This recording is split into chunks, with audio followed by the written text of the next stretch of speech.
Buenos días a todas y todos. Sean bienvenidos a esta sesión que realiza la Coordinación de Unidades de Segundo Nivel de los Servicios Públicos de Salud de IMSS Bienestar, de casos clínicos y modelo de atención, los cuales se realizan todos los viernes con el objetivo de dar a conocer el modelo de atención para los establecimientos de salud del Instituto Mexicano del Seguro Social para el Bienestar. En esta ocasión, presentamos el tema tuberculosis en pacientes tratados con fármacos inmunomoduladores y le corresponde al estado de Baja California.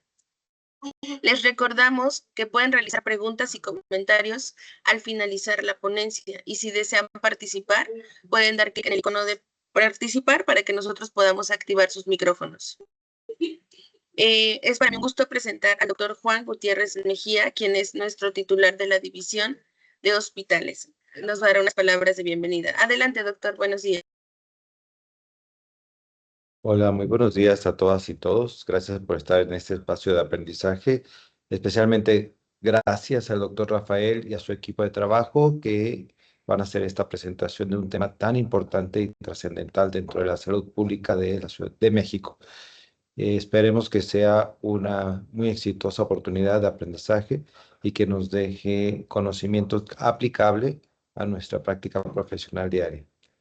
Bienvenidos a nombre de la doctora Nazaria Herrera Maldonado, nuestra coordinadora de segundo nivel de atención, todas y todas ustedes. Muchas gracias, doctor. También para mí es un gusto presentar a la doctora Teresa Franco Esquivel, quien es titular de la División de Auxiliares de Diagnóstico, que nos apoyará a presentar a nuestro ponente del día de hoy. Adelante, doctora. Buenos días. Hola, muy buenos días. Tengo el honor de presentarles al doctor Rafael Laneado Laborín, que nos acompaña desde Tijuana, Baja California, vía remota. El doctor Rafael Laneado es egresado de la Universidad Autónoma de Guadalajara, con residencia médica en neumología en el Hospital General del Estado de Sonora, con maestría en salud pública en la Universidad de San Diego, California, profesor de neumología de la Facultad de Medicina de la Universidad Autónoma de Baja California en Tijuana, con más de 40 años de experiencia en el diagnóstico y tratamiento de tuberculosis, especialmente en casos difíciles, en casos resistentes, con numerosos proyectos de investigación que lo han llevado a ser parte del Sistema Nacional de Investigación como SNI-3. Tiene como antecedentes la presidencia del Comité Luz Verde en la región de las Américas, que trabaja con la Organización Mundial de la Salud para evaluar y fortalecer las estrategias nacionales contra tuberculosis en países de América. Asimismo, actualmente es jefe de la clínica de tuberculosis en el Hospital General de Tijuana y el líder clínico del GANAFAR, que es el Grupo Asesor Nacional de Farmacoresistencia. Muchas gracias, doctora. Adelante. Bueno, doctora Franco, buenos días. Hace tiempo que no la veía, fue mi jefa aquí en el estado hace tiempo. Gusto en saludarla, doctora. El tema de hoy es tuberculosis en pacientes tratados con fármacos inmunomoduladores. Un servidor, como ya lo mencionó la doctora Franco, trabajo en el Hospital General Tijuana desde hace mucho tiempo. Me acompañan las médico pasante en Servicio Social de Investigación, Claudia Miriam Zaragoza y Paulina Torres. No tenemos conflictos de interés que declarar y el tema consideramos que era importante porque lo estamos viendo cada vez más.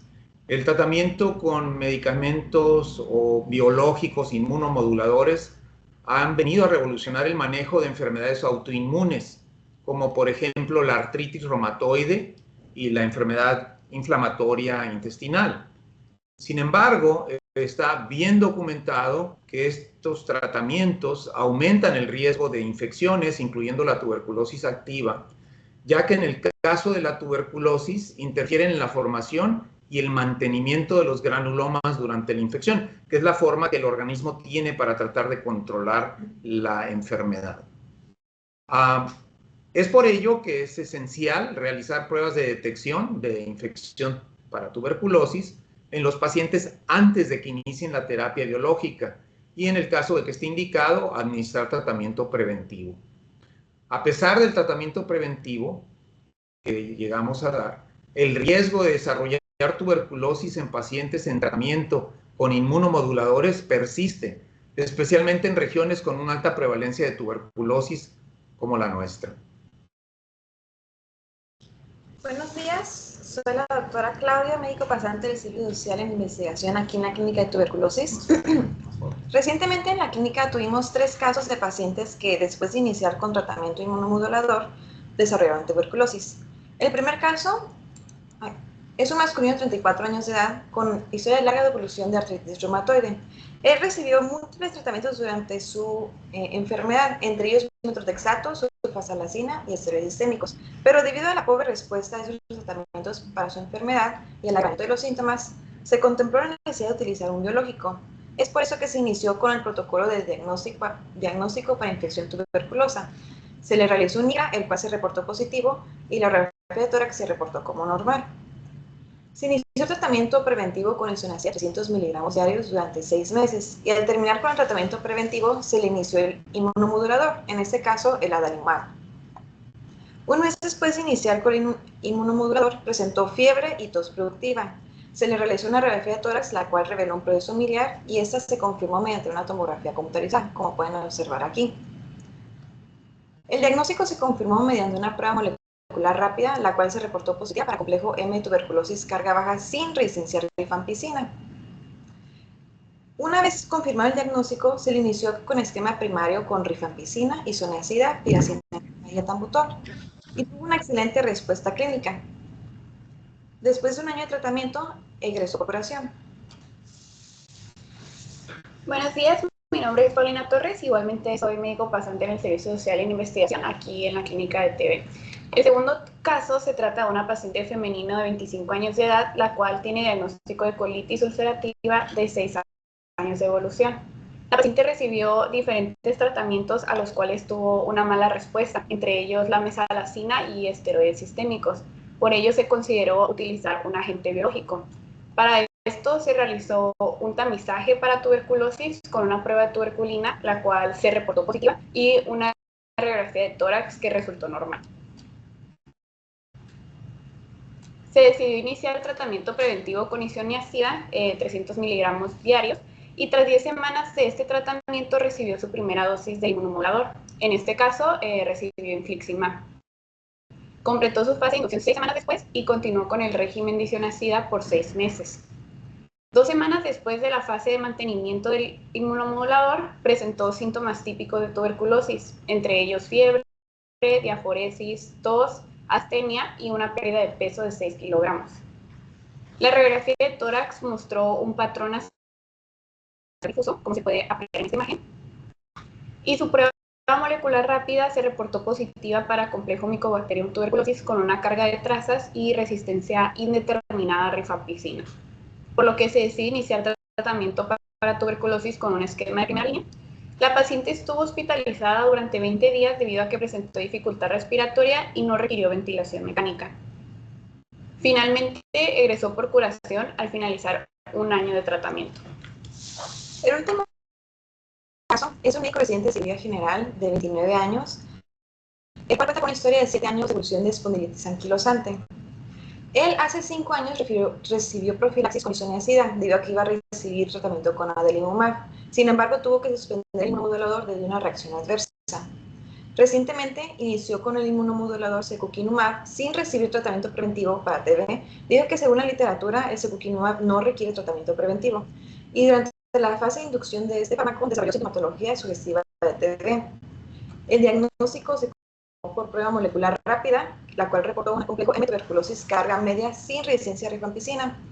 Se le realizó una radiografía de tórax, la cual mostró neumonía cavitada en el lóbulo superior derecho, y ahorita mismo continúa en tratamiento con buena evolución clínica y bacteriológica.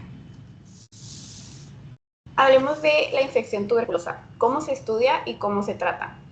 Bueno, la TB tiene un crecimiento exponencial, ya que un caso infecta a 20 contactos. Y suponiendo que estos sujetos son sujetos sanos que recibieron tratamiento preventivo, un 10% va a desarrollar TB, lo cual se traduce a 2 casos nuevos.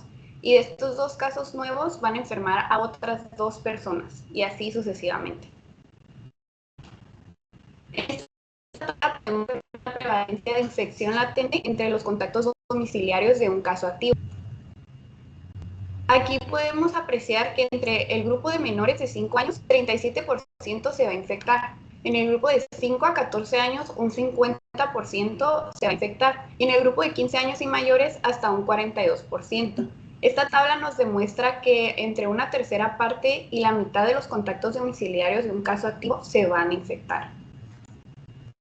En esta otra tenemos la prevalencia de enfermedad activa entre los contactos domiciliarios de un caso activo. Aquí podemos ver que la incidencia de esta enfermedad varía entre 2.4 y 5.2. Aquí algo a recalcar es que cuando el contacto tiene coinfección con VIH, se va a enfermar hasta un 12%. Entonces, ¿cómo se debe investigar esta infección por TB? Primero se debe realizar una investigación de contactos. Una investigación de contactos realizada correctamente no solamente incluye al grupo de la vivienda, sino que también se tiene que incluir a otras personas con las que convive el caso activo, como las personas con las que trabaja, con las que va a la escuela e incluso con las que se divierte. De estos grupos se deben de subdividir según el tiempo de exposición con el que pasa el contacto con el caso activo, siendo el primer círculo el contacto íntimo diario de más de 6 horas, un segundo círculo un contacto frecuente diario de menos de 6 horas y un tercer círculo un contacto esporádico que no es diario. De estos grupos, ¿cuáles habitualmente se estudian en México? Desafortunadamente, si es que se llegan a estudiar, solamente se estudia el primer grupo, que son los de alto riesgo con los que vive el contacto. Un estudio llevado a cabo en Malawi en 2015 demostró que solamente el 10% de los casos de tuberculosis fue atribuible a contactos conocidos. Lo importante a recalcar de este estudio es que la mayoría de la transmisión es comunitaria. Ahora, ¿cuáles son los pasos a seguir para hacer el protocolo de diagnóstico y tratamiento de infección por tuberculosis? El primer paso es identificar a los sujetos de alto riesgo para estudiar tuberculosis, descartar la TB activa, realizar pruebas para infección tuberculosa, proveer tratamiento y monitorear las reacciones adversas, la adherencia y la terminación del tratamiento. Además de los contactos domiciliarios que ya mencionamos anteriormente, hay otros grupos seronegativos que tienen alto riesgo de desarrollar tuberculosis, entre ellos los pacientes que van a iniciar un tratamiento con inmunomoduladores, entre otros. Para el tamizaje de infección por tuberculosis, se debe investigar la presencia de síntomas sugestivos de tuberculosis. Habitualmente se estudia la tos, sin embargo, se tienen que estudiar los síntomas sugeridos por la OMS, que son tos, fiebre, diaforesis y pérdida de peso. Se debe realizar una radiografía de tórax y esos dos en conjunto se van a estudiar y vamos a ver si tienen síntomas o anomalias radiográficas. Y si tienen alguno de los dos, deben ser sometidos para protocolo diagnóstico para descartar TB activa u otras patologías. La radiografía de tórax junto con el tamizaje clínico tiene una mayor sensibilidad para la detección de TB activa que solamente la evaluación clínica. Es por eso que se utilizan en conjunto para excluir la TB activa antes de iniciar el tratamiento para la infección por tuberculosis. ¿Con qué pruebas contamos para detectar la infección por tuberculosis? Contamos con pruebas cutáneas como la tradicional, que todos conocemos que es la de tuberculina, así como pruebas más novedosas con antígenos específicos. También contamos con los IGRAS, que son ensayos para la liberación de interferón gamma, como Quantiferón, VISAP-TB y SPOT-TB. La prueba de tuberculina tiene una sensibilidad del 70% y una especificidad del 65%. Eso en un lugar con una prevalencia del 50% como nuestro medio, da lugar a que de 1000 sujetos, 500 estén infectados y 500 estén no infectados. De los 500 infectados, la prueba va a dar lugar a 150 falsos negativos y de los 500 no infectados va a dar lugar a 175 falsos negativos. Entonces, la probabilidad de infección en alguien con resultado positivo va a tener un valor predictivo positivo de solo 66%, mientras que la exactitud de la prueba va a ser solo el 67%. En comparación, los que tienen una sensibilidad del 84% y una sensibilidad del 99% en un lugar con una prevalencia igual, va a tener muchísimos menos falsos negativos y falsos positivos, dando así un valor predictivo positivo del casi 99% y una exactitud de la prueba del 91.5%. ¿Con qué tratamientos contamos para dar en caso de infección por tuberculosis? Esos son los tratamientos recomendados por la OMS. que como pueden ver está el tradicional de 6 meses de isoniazida diaria, tenemos el de 3 meses de isoniazida rifampicina diaria, 3 meses de isoniazida rifampicina una vez a la semana, 4 meses de rifampicina diaria y 1 mes de isoniazida rifampicina diaria. Este último se da en pacientes con coinfección de VIH. Aquí lo importante es el número de dosis, ya que cuando menos dosis demos, es más probable que no haya pérdida de seguimiento y es más probable que termine el tratamiento. Entonces, realmente la idea sería la de 12 dosis de 3 meses de isoniazida rifampicina una vez a la semana.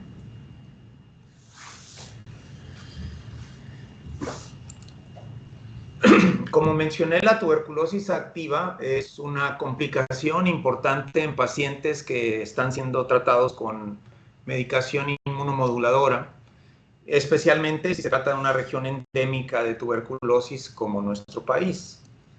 Estos 3 casos que presentamos, y hemos tenido más, demuestran que a pesar del tratamiento preventivo, antes de iniciar la terapia con el inmunomodulador, los pacientes desarrollaron tuberculosis activa. El riesgo, de hecho, de desarrollar tuberculosis activa se multiplica por 4 una vez que se inicia el tratamiento con inmunomoduladores, aunque la incidencia varía según el fármaco que se vaya a utilizar. En esta tabla, y la pusimos en rojo, el riesgo de tuberculosis, como pueden ver en la cuarta columna, es alta y en algunos media a alta. Nuestros pacientes, uno de ellos recibió infliximab y el otro recibió adalimumab. Entonces, ambos tenían riesgo de desarrollar tuberculosis. Sus médicos reumatólogos los manejaron de acuerdo a como se recomienda en la literatura, recibiendo tratamiento preventivo, pero a pesar de ello, desarrollaron formas severas de tuberculosis pulmonar, ambas con cuadro miliar, que requirió una de ellas incluso hospitalización. Entonces, estos fármacos que están aquí en esta lista son fármacos que se asocian o biológicos que se asocian a alto riesgo de desarrollar infecciones, incluyendo tuberculosis. En esta tabla de amarillo son medicamentos biológicos que se asocian a un bajo riesgo, de acuerdo a la literatura. Y podemos ver encerrado en un recuadro rojo el secukinumab. Este biológico lo recibió nuestro tercer paciente. Se considera que el riesgo es bajo. Y en la última columna, donde decía TPT, es la recomendación o no de recibir medicación de acuerdo a la literatura. Sus médicos tratantes, su reumatólogo tratante, no le administró preventivo y no fue un error, se basó en las recomendaciones que existen en las guías. Pues a pesar de que se considera que es un biológico de bajo riesgo, este médico residente de cirugía desarrolló tuberculosis. En verde tenemos fármacos o biológicos que se consideran de no riesgo. En este caso, al no haber riesgo, por no producir una alteración importante de la respuesta inmune, no requieren tratamiento preventivos. Y como pueden ver, algunos de ellos son para enfermedades autoinmunes, como los que están arriba, artritis reumatoide, lupus, Beckett, pero otros son principalmente para asma, por ejemplo, dermatitis atópica y demás. En un estudio que realizaron en Corea, con más de 4.700 sujetos con artritis reumatoide, se documentaron tan solo 14 casos, o sea, 1.19% de TB activa entre los 1.168 pacientes que completaron la preventiva. Y Corea tiene una tasa, incluso Corea del Sur, bastante alta también de tuberculosis. No fue porque no hubiese tuberculosis en el país. En un estudio con 1.434 pacientes con diagnóstico de enfermedad inflamatoria tratados con un anti-TNF, solo 166 recibieron profilaxis y 3 de ellos, 1.80, desarrollaron TB activa. Entonces, pareciera, de acuerdo a la literatura, que no es tan común que cuando se recibe tratamiento preventivo se desarrolle tuberculosis. Nuestros pacientes vienen a probar lo contrario, ¿no? El tratamiento preventivo, y este quizás sea el mensaje más importante para tuberculosis, reduce el riesgo de enfermedad activa, pero no lo elimina. Siempre hay que tomar en consideración la posibilidad de que el paciente vaya a desarrollar una reactivación. Aunque el tratamiento preventivo con isoniazida ha demostrado ser eficaz para reducir el riesgo de tuberculosis activa, la eficacia de este tratamiento puede verse limitada por varias razones. Primero, cumplimiento del régimen. Si se toma isoniazida por 6 meses diariamente, son más de 180 dosis en una persona que está sana, por lo menos no tiene tuberculosis. Entonces, no es infrecuente que los pacientes dejen el tratamiento. Por ello, mencionaba Claudia que el régimen que se recomienda hoy en día es el de una vez a la semana por 12 semanas de isoniazida rifapentina, ya que pues, es menos probable que se pierda el seguimiento y además la dosis pudiera ser supervisada, directamente supervisada a través de video, por ejemplo, para cerciorarnos de que el paciente la reciba, ¿no? Otro factor sería la alta frecuencia de resistencia a la isoniazida en regiones endémicas. Por ejemplo, en nuestra región, aquí en la ciudad de Tijuana, aproximadamente el 20% de los enfermos que nos refieren al laboratorio para pruebas de sensibilidad, el 20% tienen ya resistencia a isoniazida en casos nuevos, personas que no han tomado isoniazida, ¿no? Además, la inmunosupresión causada por los anti-TNF, especialmente infliximab y adalimumab, puede superar pues, la protección que confiere el tratamiento preventivo. En conclusión, los casos descritos ponen de relieve que el riesgo de desarrollar tuberculosis activa en pacientes en tratamiento con inmunomoduladores persiste, a pesar de recibir tratamiento preventivo. Entonces el médico tiene que hacer un seguimiento del paciente y estar alerta a las manifestaciones que sugieran que pueda estar desarrollando tuberculosis. En zonas endémicas con altas tasas de infección, como varios lugares de nuestro país, con tuberculosis, debido a la transmisión comunitaria, este riesgo es mayor. Y como insisto, hay necesidad de un seguimiento estrecho, aunque el paciente haya completado el tratamiento preventivo, ya que si bien reduce el riesgo, no garantiza la protección total en pacientes inmunosuprimidos. Supongo que se va a diseminar esta presentación. Aquí están algunas de las referencias que nos sirvieron para hacerla, para que las tengan a su disposición. Y no nos resta más que agradecer la atención y quedamos a las órdenes para preguntas. De hecho, decidimos hacer una presentación más breve en cuanto a tiempo para que permitiera preguntas de este tema o de lo que tengan dudas en tuberculosis. Con mucho gusto estaremos dispuestos a contestarles. Muchas gracias. Muchísimas gracias. Vamos a darle paso. Bueno, en este momento, quien guste participar puede activar la manita de levantar para que nosotros activemos su micrófono. Y le vamos a dar paso a la doctora Tere, que nos va a apoyar a esta sesión de preguntas. Adelante, doctora. Hola, buenos días. De nuevo, en lo que se deciden a formular sus preguntas de viva voz, tenemos por ahí unas que nos hicieron llegar. Se las voy a leer. La primera, doctor, es que si tenemos un paciente con baciloscopía negativa y es un paciente de alto riesgo, ¿qué se le recomienda antes de iniciar inmunomoduladores? Muy bien. Como mencionaron las doctoras, hay un protocolo de estudio. Lo primero que tenemos que hacer es ver si existen manifestaciones clínicas sugestivas de tuberculosis. Si no existen, lo que sigue es hacer una radiografía del tórax. Esta es obligada. Si la radiografía del tórax es negativa, se pasa uno a aplicar alguna prueba de infección, que puede ser tuberculina, que ya mostró Claudia, pues que tienen menos sensibilidad y menos especificidad, entonces dan más falsas negativas y más falsas positivas, pero si no hay otra está bien, hay que utilizar lo que uno tiene en la mano. Si nada más hay prueba PPD, pues se pone la prueba de tuberculina.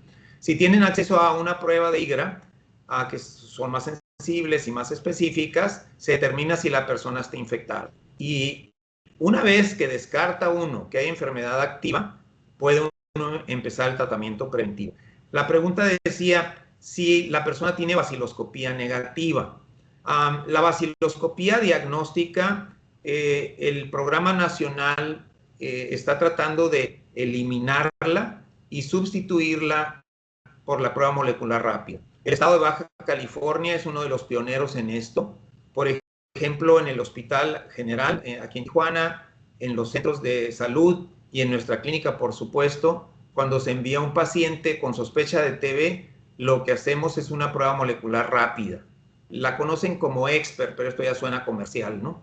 Hay otros tipos de pruebas moleculares rápidas, pero es la con la que contamos en el país. Esta tiene extraordinaria sensibilidad, mucha especificidad, casi 99%, y esa es la prueba que hacemos.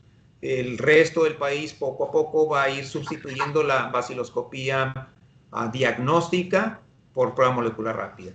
La pregunta a veces, oiga, ¿y ya no vamos a hacer baciloscopía? Sí, pero para seguimiento, pero el diagnóstico inicial debe hacerse ya con biología molecular.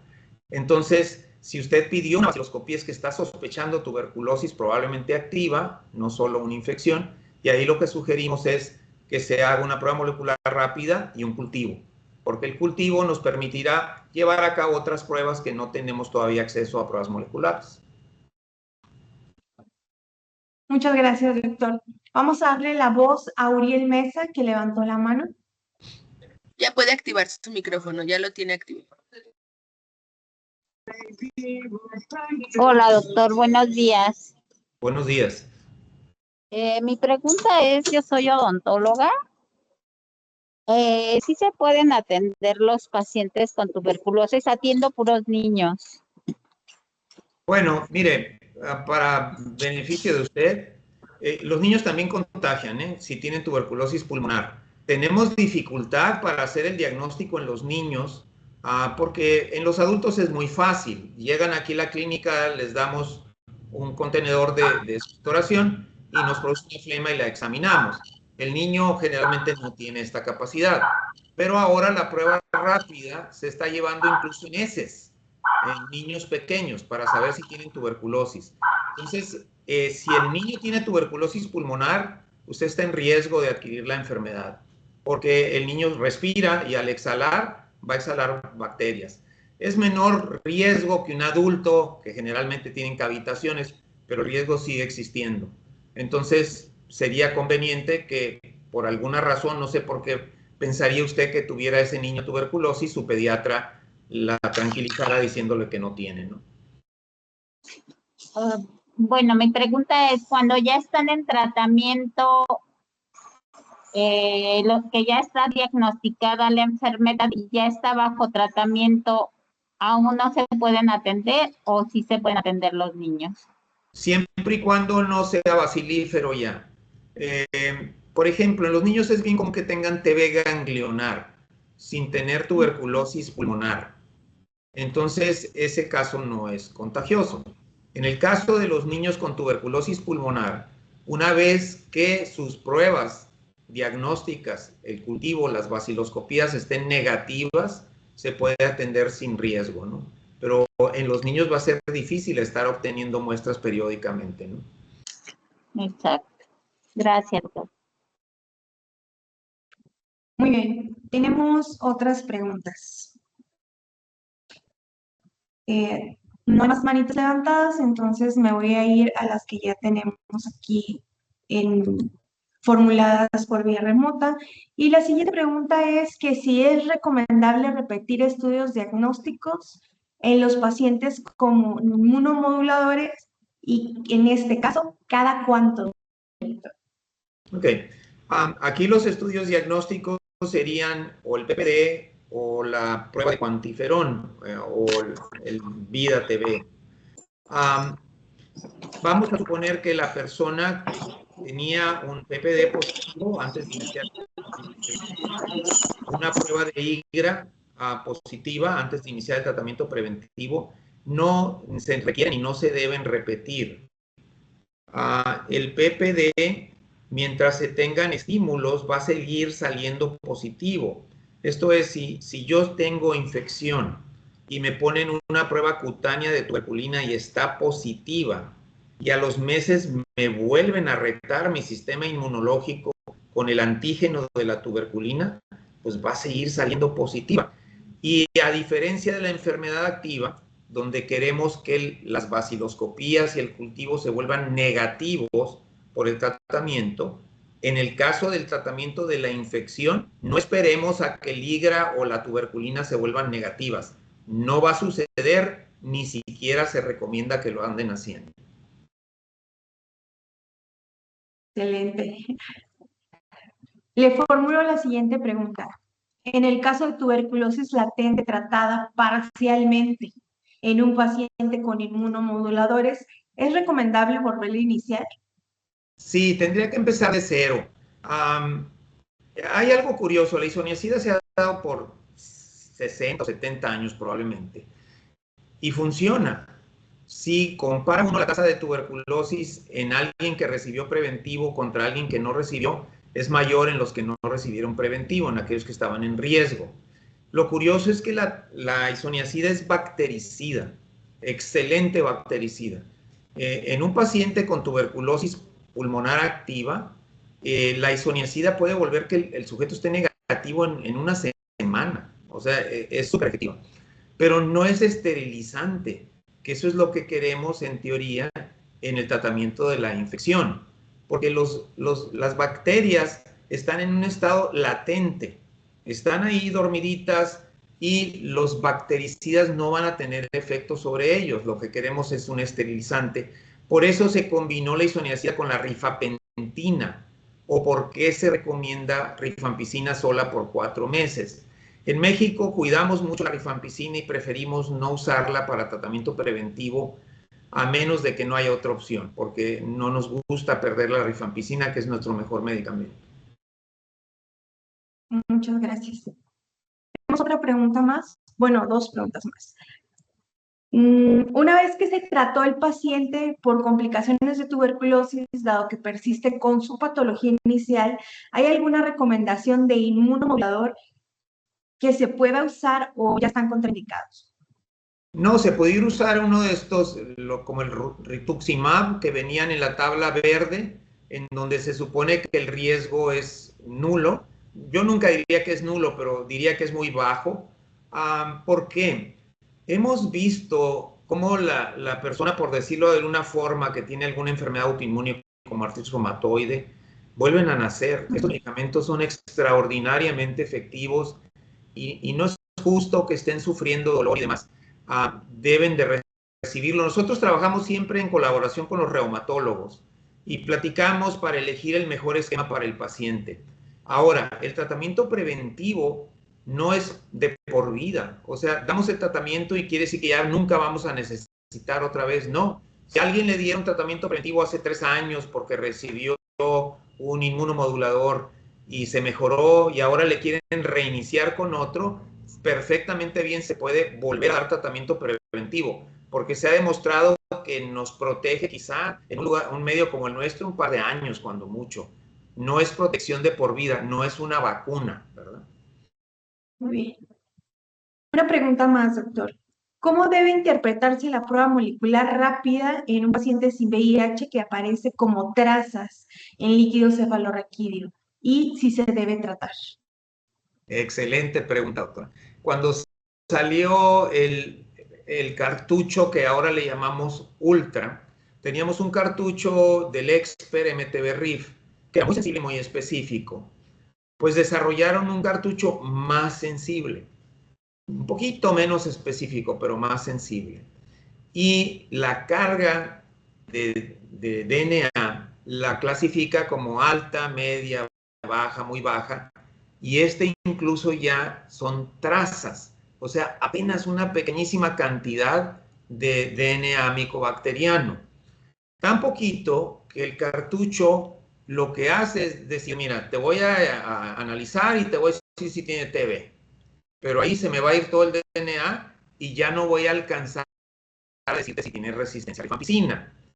Por lo tanto, la máquina, que es más lista que nosotros, nos dice resistencia a rifampicina indeterminada. O sea, ahí te le echas, no te puedo decir. ¿Qué hay que hacer?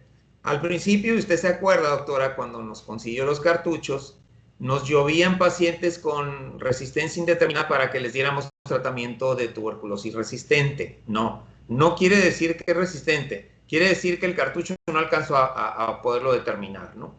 Pero ¿qué quiere decir? Que sí tiene tuberculosis. Y en el líquido cefalorraquídeo la cantidad de bacilos suele ser bajo. No es raro que en líquido cefalorraquídeo salgan trazas. Ahí tenemos que iniciar tratamiento. Mientras no tengamos otro motivo para sospechar resistencia, daremos tratamiento con el esquema primario. Pero ¿qué tal si ese paciente con meningitis en el líquido cefalorraquídeo tiene un expert con carga muy trazas y resistencia indeterminada, pero el papá tiene TB resistente? Pues ahí lo tratamos con el esquema del caso que lo infectó y lo enfermó. Entonces, para concluir, trazas indeterminado, tiene tuberculosis, tiene resistencia a rifampicina, solo Dios sabe, habrá que repetir otra prueba. Generalmente lo que hacemos, y lo mencionaba, hay organizaciones internacionales que dicen, no, ya no hagan cultivos, nada más con las puras pruebas moleculares. No, se siembra, siempre es bueno tener la cepa. Y nos ha tocado que el expert o sale negativo o sale trazas y crece en el cultivo. Y ya podemos hacer más pruebas para determinar si tiene o no resistencia. Muchísimas gracias, doctor. ¿Más preguntas? Bueno, quedan algunas asignaturas pendientes todavía en esta lucha para la tuberculosis. Creo que está en nuestra cancha y esperemos que podamos lograrlo, de meter rifapentina al cuadro básico, que no la tenemos, por supuesto, pero creo que es algo que en lo que debemos ser constantes, ¿no? En la innovación para beneficio de nuestros pacientes, y no innovación propia, porque esto ya está avalado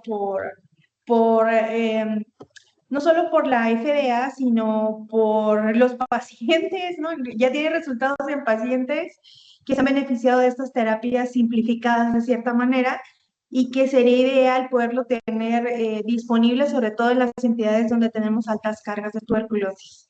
Creo que esa sería para nosotros como la siguiente ventanilla, doctor.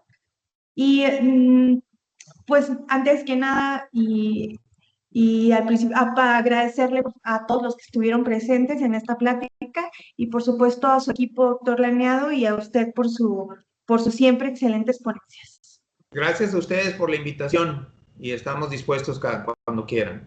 Muchas gracias. Muchísimas gracias. Muchas gracias. Antes de despedirnos y de pasar a entregarle su constancia, recordarles a todos los que están conectados y a los que no tuvieron oportunidad les puedan pasar la voz. La sesión está siendo grabada y será subida a la plataforma de CIESAVI. Me voy a permitir compartir pantalla para explicarles cómo es que funciona. Ahí ya se logra ver. Sí, ya se ve. Muy bien, vamos a entrar a la plataforma de CIESAVI. Para quien no tenga cuenta, pues tendrá que crear su cuenta.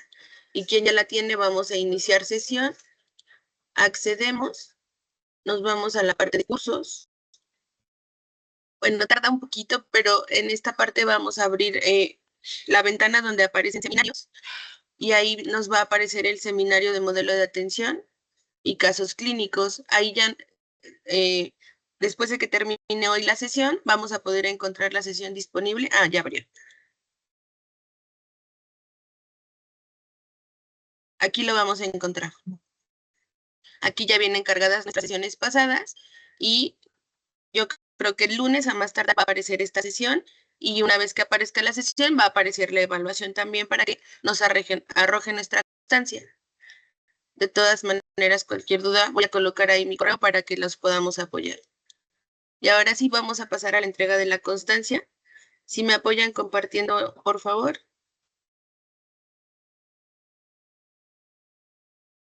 ¿Me apoyan? Muy bien.